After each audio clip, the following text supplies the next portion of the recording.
ओम सभी को सादर नमस्ते जी। आप सभी का स्वागत है हमारे यूट्यूब चैनल वैदिक धर्म पर। और हम पढ़ रहे हैं शुद्ध वाल्मीकि रामायण। इसके अंदर अरण्य कांड चल रहा है। अरण्य कांड के अंदर जो आज का हम सर्ग पढ़ेंगे सर्ग 36वां, जिसके अंदर हम पढ़ेंगे सीता जी की खोज और जटायु का अंतिम संस्कार किया जाता है श्री राम के द्वारा। इस पूरे के पूरे प्रकरण को हम ध्यानपूर्वक पढ़ेंगे, समझेंगे।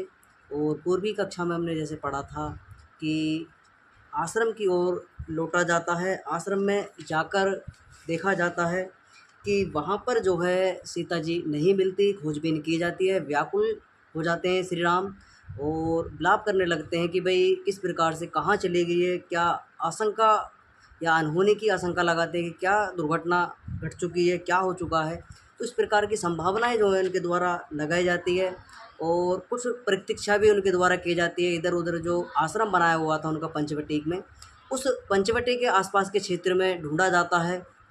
नदियों के पास में देखा जाता है, सरोवरों के पास में देखा जाता है, वनों में देखा जाता है, कंदमूल फल वाले जो वृक्ष थे उनके पास में जाया जाता है, वहाँ भी देखा जाता है। लेकिन सीता जी का कुछ भी वहाँ पर पता नहीं चलता है।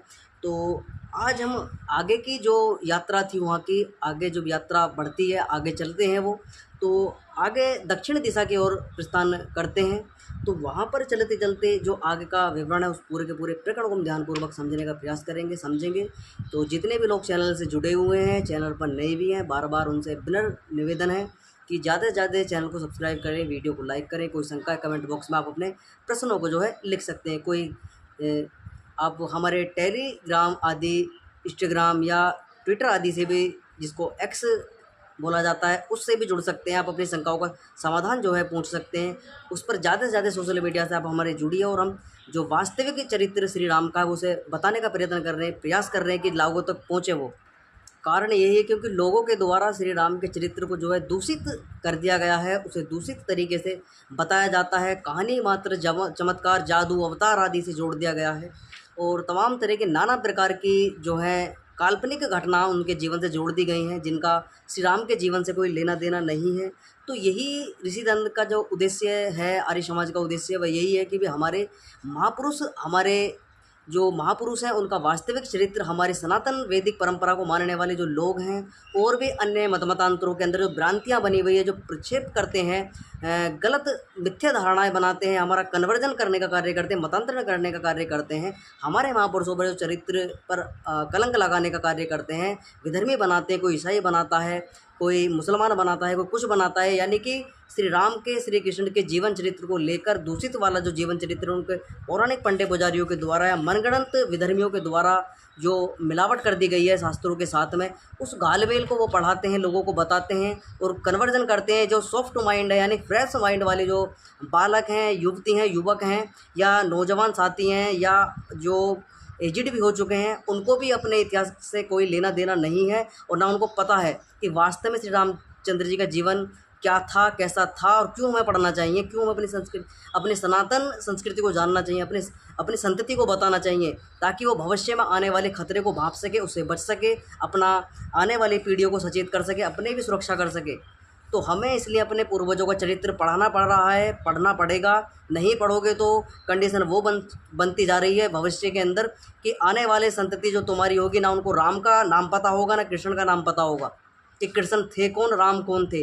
अब की जो वर्तमान की पीढ़ी है इसको तो ये पता है कि राम हैं, थे, कृष्ण थे, हनुमान थे, शिव थे, ऋषि महर्षि थे, इतना मात्र पता है। लेकिन उनको भी उनका वास्तविक चरित्र, वास्तविक इतिहास उनको भी नहीं पता है, क्योंकि बताया ही नहीं गया।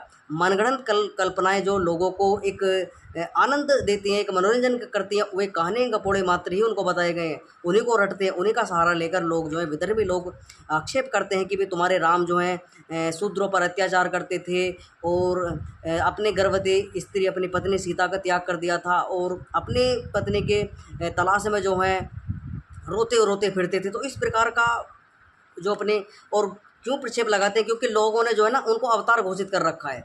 गलती उनकी नहीं है विधर्मियों की, गलती उन पंडित पुजारियों की है जो मनगढ़ंत इतिहास उन्होंने अपने काल्पनिक जो उनसे चमत्कार जोड़ दिए, उनको अवतार घोषित कर दिया। तो वो लोग, विधर्मी लोग क्या कहते हैं श्री राम के जीवन को लेकर, वो कहते हैं कि भाई देखो जो अवतार था, जो जिसको तुम कहते हो विष्णु हैं, वही भगवान हैं, उनके अवतार हैं। एक विष्णु का, भगवान का अवतार एक कैसे अपनी पत्नी के लिए रोता फिरता है, बिलखता फिरता है और अपनी पत्नी जिसकी पत्नी ही चुरा ली जाती है, पत्नी का हरण कर लेता है, उसको रोक नहीं पाया, वो तुम्हारी क्या सहायता करेगा। तो इस प्रकार के प्रक्षेप क्यों लगाए जाते, क्यों लालछन लगाए जाते हैं? क्योंकि तुम लोगों ने अपने महापुरुष के चरित्र को बदनाम किया। उनके जीवन की घटनाएं वास्तव में ऐसी नहीं थी जिस तरीके से तुम्हें दिखाया गया है कि वो रोते फिरते थे और जो है तमाम तरह अपनी पत्नी की रक्षा नहीं कर पाए। अब यहाँ पर ये एक घटना ये है कि अगर वर्तमान में भी अब तुम वहाँ पर मौजूद नहीं हो, तुम्हारे घर परिवार के अंदर कोई स्त्री है, अकेली है, मौका देखकर तुम्हारे घर परिवार के अंदर कोई स्त्री की रक्षा करने वाला व्यक्ति नहीं है, तुम्हारा पुत्र नहीं है, पिता नहीं है, भाई नहीं है, या कोई भी तुम्हारा संबंधी नहीं है, और तुम अकेली स्त्री हो घर में, या कोई किसी की स्त्री है, उसका अपहरण पीछे कर ले, तो यहाँ पर जो है कोई सूरवीरता दिख सकती है कि भाई वहाँ पर कोई मौजूदा व्यक्ति नहीं है जिसके कारण उसको मौका देखकर रावण ने हरण कर लिया गया। तो वहाँ पर राम का क्या दोष? राम तो भाई राक्षसों को मारने के लिए वन में गए हुए थे, क्योंकि जब वन में प्रवेश कर जाते हैं श्री राम तो वहाँ पर राक्षसों से युद्ध होता है, अपनी जान बचानी पड़ती है, और वो तो कहकर जाते हैं लक्ष्मण से कि भाई तुम जो है यहाँ पर सचेत रहना, सीता की रक्षा करना। लेकिन सीता की गलती के कारण ही सारी की सारी घटना घटती है। ना तो वो लक्ष्मण जी समझाते हैं कि भाई ये किसी राक्षस का स्वर है, ये राक्षस की आवाज़ है, राम की आवाज़ नहीं है कि मुझे बचाओ, मुझे मार डालेंगे। तो वो सचेत करते हैं, लेकिन नहीं मानते। सीता अपनी मनमानी करती है कि भाई जाकर देखिए मेरे पति को कोई मार डालेगा, राक्षस खा जाएंगे, तमाम तरह की जो है उनके साथ में दुर्घटना कर सकते हैं, समझाया जाता है, लेकिन नहीं मानती। गलती किसकी थी? सीता की गलती थी यहाँ पर। तो लोग यहाँ पर आक्षेप लगाते हैं, लक्ष्मण जी समझाते हैं कि भाई आप मान जाइए, हम शत्रुओं से घिरे हुए, हमने यहाँ पर वन में आकर जो हमने वैर ले लिया है, क्योंकि ये पूरा का पूरा वन जो है राक्षसों से घिरा हुआ है, राक्षस लोग का राज्य चलता है यहाँ पर। राक्षस लोग हैं, धार्मिक लोगों को, सज्जन लोगों को, ऋषि महर्षियों को यहाँ पर रहना दुश्वार कर रखा है उन लोगों ने, और रहना नहीं देने चाहते। उनका आतंक है यहाँ पर। जो विद्वान लोग हैं, धार्मिक लोग हैं, उनको मारते हैं, पीटते हैं, उनके शुभ कार्यों में विघ्न डालने का कार्य करते हैं। तो यहाँ से विधर्मी लोग जो है तुम्हारे ही तर्कों का, तुम्हारे ही कुतर्कों का जो है सहारा लेकर तुम पर प्रहार करते हैं। तो अपनी कक्षा को प्रारंभ करते हैं। श्लोक आया है, अथा दशरथो राम गच्छते लक्ष्मणा सह ददर्शे भूमो निष्क्रांते राक्षसस्य पदा महत। दशरथ श्री राम ने लक्ष्मण जी के साथ जाते हुए मार्ग में किसी राक्षस का एक विशाल पद चिन्ह देखा, तो दक्षिण दिशा की ओर प्रस्थान करते हैं। रास्ते में जाते जाते एक पद चिन्ह देखने को उनको मिलता है। अब यहाँ से विशाल का पद चिन्ह से लोग समझ लेंगे कि बहुत बड़ा पद चिन्ह होगा, क्योंकि उस समय पर जो है त्रेता युग की बात है। द्वापर में, त्रेता युग में जो है मनुष्य बलवान हुआ करते थे, शरीर और उनका शरीर जो है थोड़ा आज के मायने में देखा जाए तो थोड़ा डबल हुआ करता था, यानी कि तंदुरुस्त हुआ करते थे लोग उस समय पर। तो यहाँ पर पद चिन्ह से मतलब ये ना लगा लेना कि जो बहुत बड़ा पैर था, और यानी 2-2.5 किलोमीटर लंबा पैर था। लोग समझते कम हैं लेकिन अलग तरीके से समझते हैं। तो यहाँ पर वो देखते हैं कि एक पद चिन्ह उनको मिलता है। त्रास्ते रामक्षणा दक्षिणा प्रद्भात वे स्तते राक्षसनावृत्ता मैथिलाक्षय पदानते सा समीक्षा प्रकृता ते सीताय राक्षसे चाह भृग धनुष्य तृणे विकरणा वधूरथमा। उन्होंने राम में अनुराग रखने वाली त्रस्त होकर इधर उधर दौड़ती हुई और राक्षस द्वारा पीछा की जाती हुई सीता के चरण चिन्हों को भी देखा।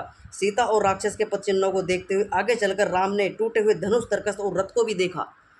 तो मार्ग में आगे बढ़ते हैं, तो जहाँ जहाँ से सीता जी को रावण लेकर गया था पद चिन्ह उनके मिलते हैं। तो पद चिन्हों को देखते हुए जो है आगे वो बढ़ते हैं। धनुष, तरकस आदि भी उनको दिखाई पड़ते हैं मार्ग में।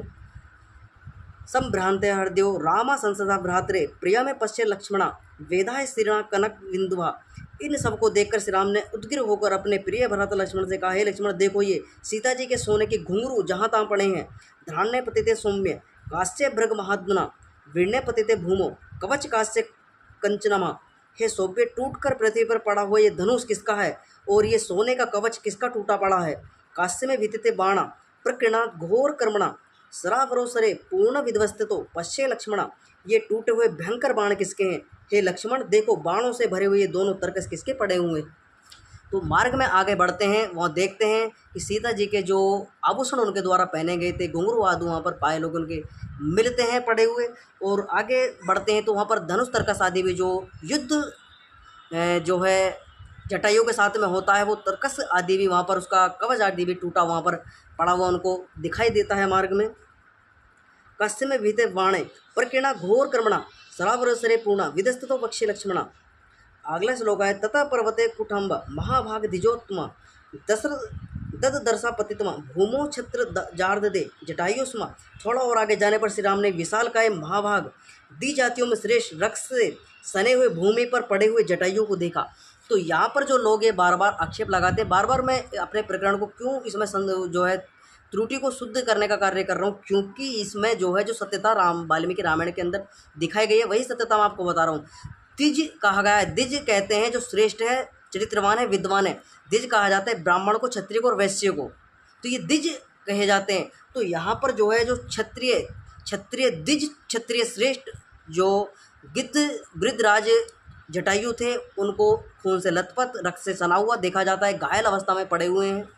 तो यहाँ पर पक्षी जो उनको कहते हैं कि वो पक्षी थे, और जो एक पक्षी होता है गिद्ध जो जानवर आदियों का मांस नोचता है, मृत पशुओं का मांस खाता है, ऐसे व्यक्ति से कल्पना कर दी गई। ऐसे श्रेष्ठ पुरुष के, क्षत्रिय व्यक्ति की जो है कल्पना किससे कर दी गई? पक्षी से कर दी गई, जो मांसाहारी प्रवृत्ति का है, जो जीव जंतु, मुर्दा पशुओं को, जीव जंतुओं को, या जो मनुष्य दवाएं दिए जाते हैं, कोई भी जीव जंतु भूमि में दबा दिया जाता है उसको उखाड़ कर खा जाता है, ऐसा गिद्ध आदि उनको बना दिया गया। लेकिन वास्तव में वो कौन थे? वो श्रेष्ठ चरित्रवान विद्वान श्रेष्ठ एक राजा थे, जटायु एक राजा थे। आगे लिखा है तदा दृष्टवा गिरिशृंगवा रामो लक्ष्मण मावृत्ते अने सीता वेद ही भक्षिता नात्र संयय से।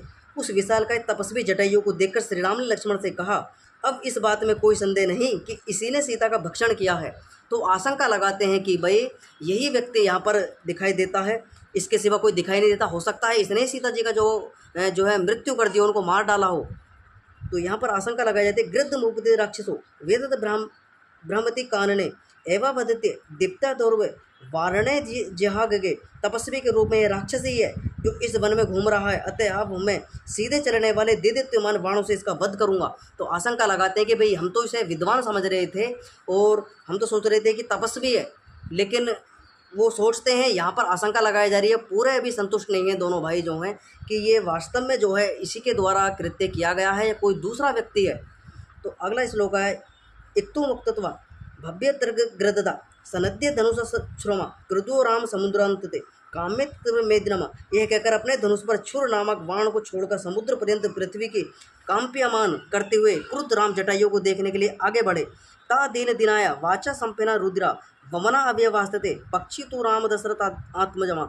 श्री राम को अपनी ओर आते हुए देख तपस्वी जटायु मुख से फैन युक्त रुधिर वमन करते हुए दुखी होकर दीन शब्दों में दशरथ श्री राम से बोले। तो यहाँ पर जो है खून की वमन कर रहा था जटायु, पड़ा हुआ, इतना जो है उसको इतना क्षतिग्रस्त कर दिया गया था रावण के द्वारा, दोनों बाजुएं काट दी गई और तमाम घाव जो हैं जटायु के शरीर पर लगे हुए थे। तो वो देखते हैं कि भी रुद्र वमन करता हुआ दीन शब्दों से दशरथ ने श्री राम से बोला, यामो सिद्ध विमास्तु मत्र वेशत में महावने सा देवी ममा चा प्राणा रावण ने व्योमा। हे आयुष्मान औषधि के समान जिस सीता को तुम वन में खोजते फिरते हो, उस देवी सीता का तथा मेरे प्राणों का को रावण हर कर ले गया है। तो यहाँ पर जो है जटायु अपना प्रत्युत्तर देते हैं। जटायु कहते हैं कि जिस सीता को तुम एक औषधि, एक दुर्लभ औषधि के तरह, जैसे एक औषधि होती है, कोई दुर्लभ औषधि होती है जिसको ढूंढा जाता है वनों में जाकर, इसी तरीके से जो है उस सीता को ढूंढ रहे थे दोनों भाई।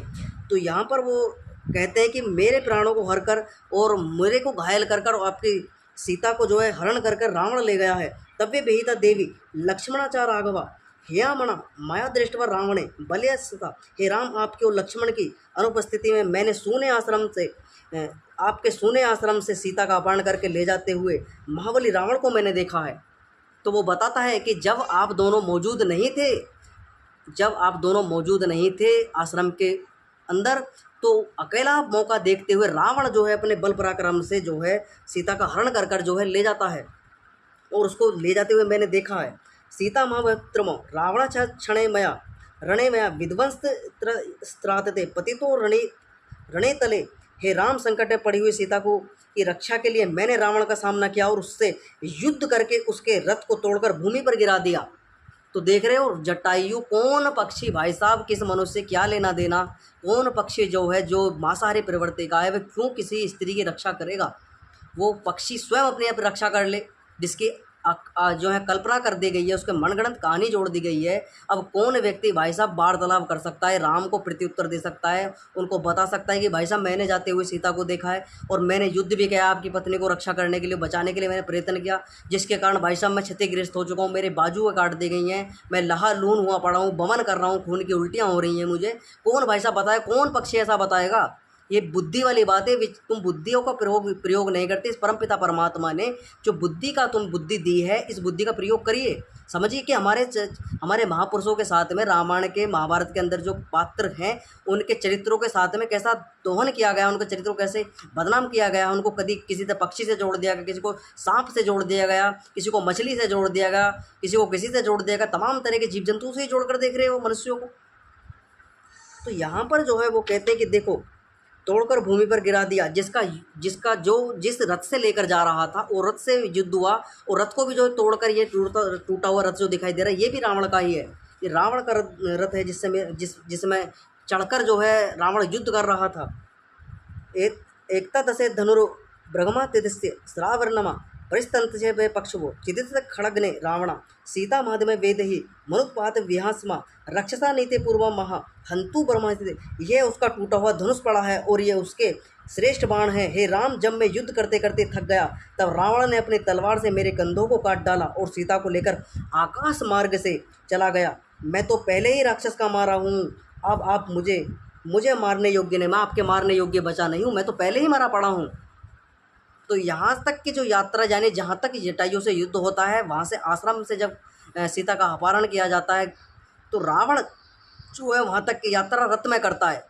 तो जब वहाँ पर रथ में यात्रा करता है, दूर पुष्पक विमान से लेने के लिए आया हुआ था, पुष्पक विमान दूर खड़ा करता है, दूर, जिससे कि उनको पता ना चले कि भी कोई ये वायुयान के द्वारा जो है सीता का हरण करने के लिए आया है और मारिच को लेकर आया है। तो बहुत दूर जो है आश्रम से उसको रोक देता है, और वहाँ से जो यात्रा करता है आश्रम तक की रावण, वो रथ से करता है। क्योंकि ज़्यादा शोर शराबा होगा तो इस प्रकार से जो है पता चल सकती है।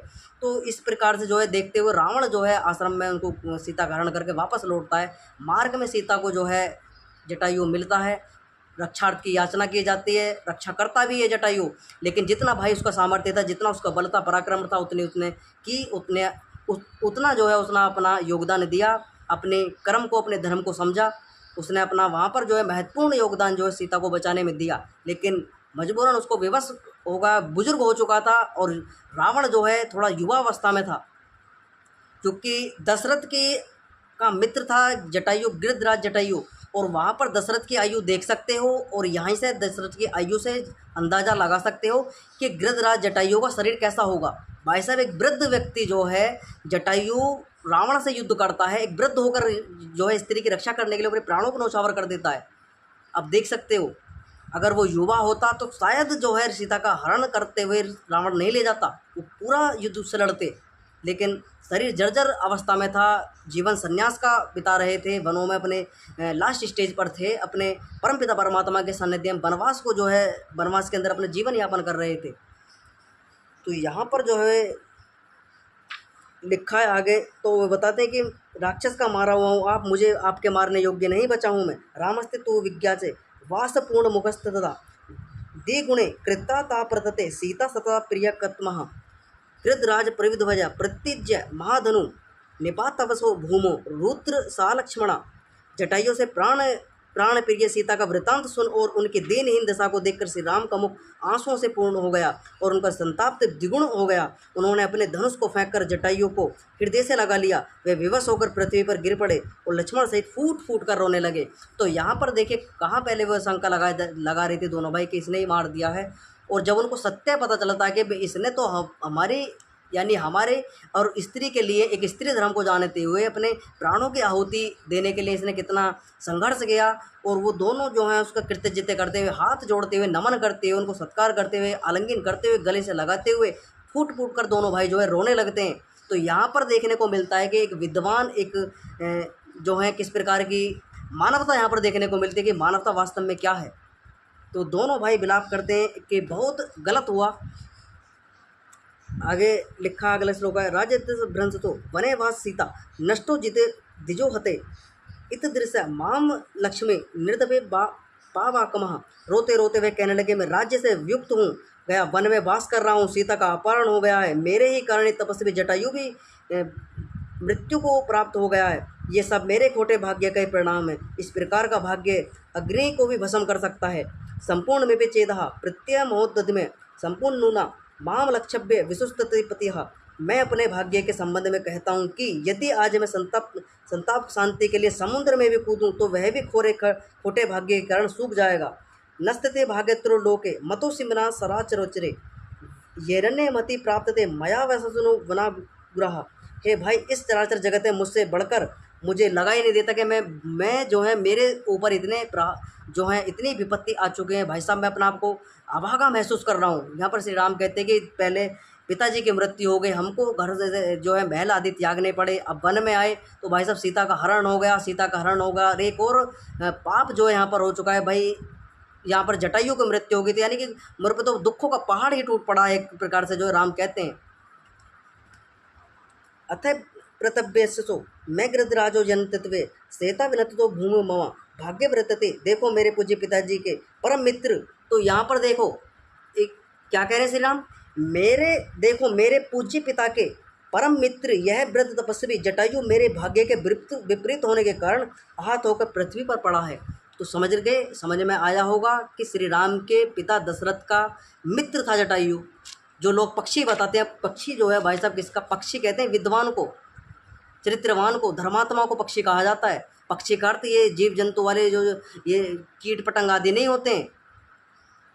पक्षी का अर्थ विद्वान भी होता है।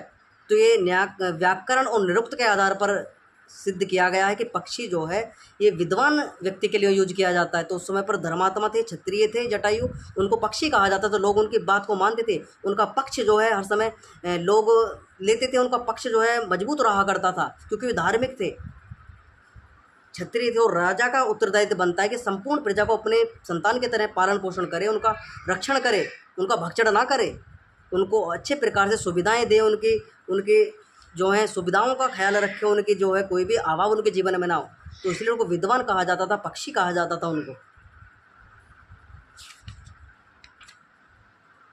तो आगे लिखा है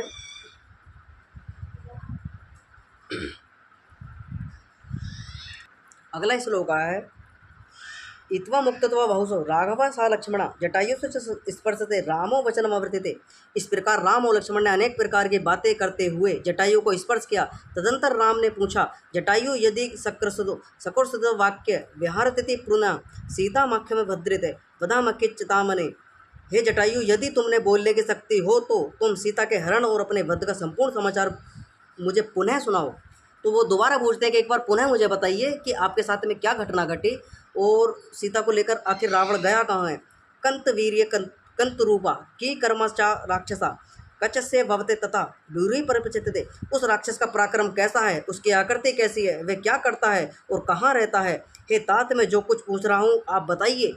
तो रावण के विषय में जो है श्री राम जटायु से पूछते हैं कि अगर आपके सांस हैं आपके अंदर, अभी थोड़े होश में हो, तो कृपया करके मुझे बताइए कि वो राक्षस कैसा दिखता है, कहाँ का रहने वाला है, क्या करता है, कैसा है वो राक्षस। तो अगला श्लोक है, तमुदच्छित दीनात्मा विप्लातात्मा मनांतत्रमः वाचा इत्र सत्र रामा जटायु दमावृत्ते। अनाथ के समान करुणापूर्ण शब्दों में विलाप करते हुए श्री राम को देखकर जटायु ने अत्यंत क्षीण वाणी से कहा, हताशा राक्षसेन्द्रिणा रावण विहासता पुत्रो विश्रवाससे साचा तथा भ्राता। वैश्रवास से चाह विश्रवा का पुत्र और कुबेर का भाई राक्षस रावण सीता का अपहरण करके उसे आकाश मार्ग से लेकर गया है। तो बताते कि विश्रवा का पुत्र है, कुबेर का भाई है और आकाश मार्ग से जो सीता को लेकर गया है। हताशा राक्षसेन्द्रिणा परिसंत्रस्तता में तात पक्षो चितत्वाचा राक्षसा सीता मंद में वेदे ही प्राततो दक्षिणा दिशा में। जब मैं उस दुष्ट के साथ युद्ध करते करते थक गया, तब वे मेरे कंधों को काटकर सीता को लेकर दक्षिण दिशा की ओर चला गया। तो यहाँ पर बताते हैं कि वो जब मैं लड़ते लड़ते मेरे शरीर जो है थक गया, मैं लड़ने योग्य नहीं रहा, तो उनने मौका देकर जो है मेरे बाजुओं को जो है काट दिया और सीता को जो है आकाश मार्ग से लेकर जो है दक्षिण दिशा की ओर चला गया। इतु मुक्तत्वा दुर्बलना दुर्लभ भान प्राणे मुमक्ष पतागेश्वरा गतास्तुतो ग्रंथे प्रक्षित वे रामा सौमित्राम अवर्तिते। ऐसा कहकर तपस्वी जटायु ने अपने दुर्लभ प्राणों को त्याग दिया। उसे प्राणहीन देखकर श्री राम ने लक्ष्मण से कहा, सीता हरण दुक्षता नेम सौम्य तथा यथो विनाशो ग्रस्तता मत मत कृत्य चा परंतपा। हे सौम्य, मुझे सीता के अपहरण का इतना दुख नहीं है जितना दुख मुझे इस गृद्धराज जटायु के प्राणों के हरने का है। वो कहते हैं जितना कि मेरे लिए अपने प्राणों की आहुति देने वाले तपस्वी जटायु की मृत्यु का दुख हो रहा है। राजा दशरथ श्रीमान यथा मम माहेशता पूजनते माक्षित तथा पता स्तुरा। जिस प्रकार महायशस्वी महाराज दशरथ मेरे पूज्य एवं मान्य है, उसी प्रकार ये तपस्वी राज जटायु भी मेरे लिए आदरणीय सम्मान्य है। तो वो कहते हैं कि जैसे मेरे पिता मेरे लिए सामान्य आदरणीय पूजनीय है, वैसे ही गृद्धराजकुट के राजा वृद्ध विद्वान चरित्रवान धर्मात्मा ये भी मेरे लिए पूजनीय हैं। तो अब यहाँ पर देख रहे हो किस प्रकार से जो मनुष्य के लिए बातें कही जाती हैं, क्या वो पशु किसी पक्षी के लिए कही जा सकती हैं कि वास्तव में वो पक्षी थे? तो विद्वान थे, चरित्रवान थे, धर्मात्मा थे, वो अपने पिता से तुलना कर रहे हैं जटायु की। तो ये आपको पढ़ना चाहिए, समझना चाहिए। और बार बार मैं आग्रह करता हूँ वीडियो को ज़्यादा से ज़्यादा लोगों तक पहुँचाइए, चैनल को ज़्यादा से ज़्यादा सब्सक्राइब कीजिए। नए भी हैं उनको पता तो चले कि वास्तव में हमारे राम कैसे थे, कैसे उस समय पर घटना घटी उनके जीवन के अंदर। लोगों को यही नहीं पता है, लोगों को मात्र कहानी गपोड़े मात्र सुनने में आनंद आता है, सत्यता सुनने को स्वीकार नहीं करते, सत्यता सुनने को नहीं मिलती। सुनेंगे तो तब कोई सुनाने वाला हो। अब यहाँ पर सत्यता आपको बताई जा रही है। आर्य समाज का प्रकल्प यही है कि ऋषि दंत ने जो बीड़ा उठाया था कि भी हमारे महापुरुषों का श्री राम, श्री कृष्ण, हनुमान, शिव आदि का चरित्र वास्तव रूप में पता चले लोगों को कि हम किसकी संतानें हैं और हम कहाँ विधर्मियों के चक्कर में फंसे हुए अपने जीवन को नष्ट करने में लगे हुए हैं। हम कथावाचकों के चक्कर में अपने जीवन को नष्ट कर रहे हैं, अपने धन को लुटा रहे हैं, अपनी संपत्ति को लुटा रहे हैं, अपना जीवन सर्वस्व न्यौछावर कर रहे हैं, जिससे कुछ भी हाथ लगने वाला नहीं है हमें। अगर हम श्री राम का चरित्र पढ़ेंगे, श्री कृष्ण का चरित्र पढ़ेंगे, राम का चरित्र पढ़ेंगे, हनुमान का चरित्र पढ़ेंगे, शिव का चरित्र पढ़ेंगे, तो वास्तव में चरित्र को पढ़ के उसे अपने जीवन के अंदर धारण करेंगे, तब अपने सामर्थ्य योग्य बनेंगे, अपनी रक्षा करने योग्य बनेंगे, संसार की रक्षा करेंगे, परिवार की रक्षा करने योग्य बनेंगे, राष्ट्र की रक्षा करेंगे, संपूर्ण संसार का जो है उपकार करेंगे, अपना उपकार करेंगे, समाज का उपकार करेंगे, राष्ट्र का उपकार करेंगे। नहीं तो भाई साहब विधर्मी हमको जो है कन्वर्जन करने में लगे हुए हैं। कोई मुसलमान बना लेगा, कोई नास्तिक बना देगा, कोई ईसाई बना लेगा, कोई कुछ बना लेगा, बचाने वाला कोई नहीं है। कथावाचक अपने धन ऐंठने में लगे हुए हैं। कोई राम के नाम पर लूट रहा है, कोई कृष्ण के नाम पर लूट रहा है, कोई शिव के नाम पर लूट रहा है, कोई हनुमान के नाम पर लूट रहा है। पाखंड चलाकर जो आडंबर चलाकर जो लोगों को मूर्ख बनाया जा रहा है, जादू चमत्कार आदि के चक्कर में हिंदू जो है मुआ मूर्ख होकर जो है मंदिरों में दौड़ लगाकर जो है इधर उधर भागे फिर रहे हैं। तो उनको चमत्कार से मतलब है। अगर जिसको वास्तव में अपने जीवन चरित्र जानना है, महापुरुषों का, उनके जीवन से कुछ सीखना है, अपने जीवन को सार्थक बनाना है, इस जीवन को व्यर्थ नहीं गंवाना है, तो भाई साहब आप हमारे चैनल से जुड़िए। वास्तव में वाल्मीकि रामायण को पढ़िए, शुद्ध वाल्मीकि रामायण को पढ़ने का प्रयत्न कीजिए, महाभारत को पढ़िए, दर्शनों को पढ़िए, उपनिषदों को पढ़िए, वेदों को पढ़िए। इनको पढ़ोगे तुम्हारी बुद्धि का विकास होगा, आत्मा की उन्नति होगी, आत्मा की उन्नति होगी तो मोक्ष प्राप्त होगा, मुक्ति प्राप्त होगी, यानी जन्म मरण से मुक्त हो जाओगे। नहीं तो भाई साहब इसी संसार के अंदर भटकते रहोगे, बार बार जन्म मरण, पुनर्नवी जन्म पुनर्नवी मरणम यही लगा रहेगा। क्योंकि हमारा उद्देश्य मनुष्य जीवन का यही है कि हम मोक्ष को प्राप्त हों, हम दुख और इस दुख सुख से दूर होकर जो है आनंद में सदा परमपिता परमात्मा के सानिध्य में मुक्ति सुख को भोगें, हम आनंद में रहें, इस दुख सुख से हटें। क्योंकि ये संसार जो है दुखों का घर, इसमें सुख कम है। दुख अगर इस संसार के अंदर 100% माना जाए तो 10% सुख है और 90% दुख देखने को मिलता है। प्रत्येक मनुष्य संसार के अंदर एक भी व्यक्ति तुम मुझे ऐसा नहीं दिखा सकते, ना देखने को मिलता होगा कुछ संपूर्ण 100% संतुष्ट हो, उस संपूर्ण सुखी को। उसके जीवन में नाना प्रकार के किसी न किसी वस्तु को लेकर, सामग्री को लेकर, रिश्ते परिवार को लेकर कुछ ना कुछ दुख भरा पड़ा है। धन को लेकर हो, वस्तुओं को लेकर हो, अभाव है हर व्यक्ति के, मनुष्य के जीवन के अंदर। तो यहाँ पर सत्यता को स्वीकार करो, जानो, महापुरुषों के चरित्र को स्वीकार करो। तो अगला श्लोक आया है, सौमित्रे हरे कष्टना निर्मता मितत्स में पावा कमा वृद्धराज दिद क्षमा मात्र कृत्य निधन गत्महा। हे लक्ष्मण, काष्ठों का संचय करो, मैं अग्नि मंथन कर उस अग्नि से तपस्वी राज जटायु का अंत्येष्टि संस्कार करूँगा। तो यहाँ पर जो है वो लक्ष्मण को सूचना देते कि आप जो है जंगल में से सामग्रियाँ एकत्रित कीजिए, यानी लकड़ियों का इंतजाम कीजिए, और यहाँ पर जो है मैं उनका दाह संस्कार करूँगा। अपने पिता के जैसे दाह संस्कार मैंने किया था वैसे उत्तम रीति से, वैदिक रीति से जो है यज्ञ के द्वारा, अग्निहोत्र के द्वारा इनके जो है दाह संस्कार करूँगा। रीति जो हमारी वैदिक परंपरा है उसी से इनका दाह संस्कार किया जाएगा।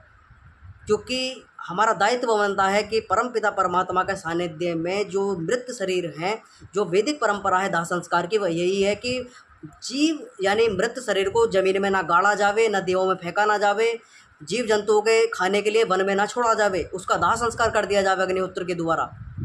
तो ऐसे ही अग्निहोत्र का विधान करते हुए, उसको जानते हुए परमपिता परमात्मा के द्वारा जो दाह संस्कार की विधि वेदों के अंदर बताई गई है, उस दाह संस्कार की विधि को देखते हुए श्री राम ने अपने पूज्य, अपने परमपिता जो है अपने पिता के मित्र जटायु का दाह संस्कार करा जाता है, अग्निहोत्र किया करा जाता है, उनका दाह संस्कार कर दिया जाता है, उत्तम रीति से किया जाता है, उनको वन के अंदर छोड़ा नहीं जाता है।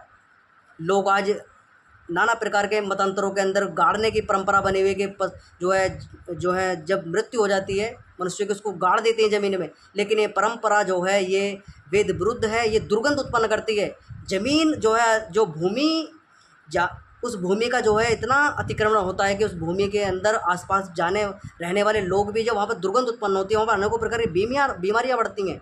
तो इसलिए सबसे अच्छी उत्तम रीति है कि मृतक का दाह संस्कार कर दिया जावे, घी सामग्री आदि डालकर उसके शरीर को भस्म कर दिया जावे। पंच महाभूतों में जहाँ जहाँ से वो पंच महाभूत आए थे, वहाँ वहाँ वो पुनः लौट जाएं और उस आत्मा को जो है पुनः दूसरा शरीर धारण हो जाए। तो इस प्रकार से मृतक के शरीर का ठीक प्रकार से दाह संस्कार कर देना चाहिए। ऐसी उत्तम रीति से जो है जटायु का भी दाह संस्कार जो है श्री राम के द्वारा किया जाता है। तो आगे लिखा है, एवं मुक्तवा चित्तता दीप्तम आरोग्य पता ईश्वरा दहा रामो धर्मात्मा संबंधते दुखिते। ऐसा कहकर उस तपस्वी श्रेष्ठ जटायु के मृत शरीर को चिता पर रखकर धर्मात्मा राम ने दुखी होकर अपने बंधु बांधवों की भांति, यानी अपने परिवार के बंधु बांधवों की भांति ही जटायु को दाह संस्कार किया, दाह कर्म किया। तो आज की कक्षा आपको सुनी समझ में आई होगी। जितने भी लोग चैनल से जुड़े हुए हैं, चैनल को सब्सक्राइब अवश्य कर लें, वीडियो को लाइक कर दें। कोई शंका कमेंट बॉक्स में आप अपने प्रश्नों को रख सकते हैं। उस चैनल पर नए भी उनसे भी बार बार आग्रह है, चैनल को सब्सक्राइब अवश्य करें, ज़्यादा से ज़्यादा लोगों तक इस वीडियो को पहुँचाएँ, चैनल को पहुँचाएँ, उनको वास्तव चरित्र पता चले। आज की कक्षा को हम यही विराम करेंगे। सभी को सादर नमस्ते जी।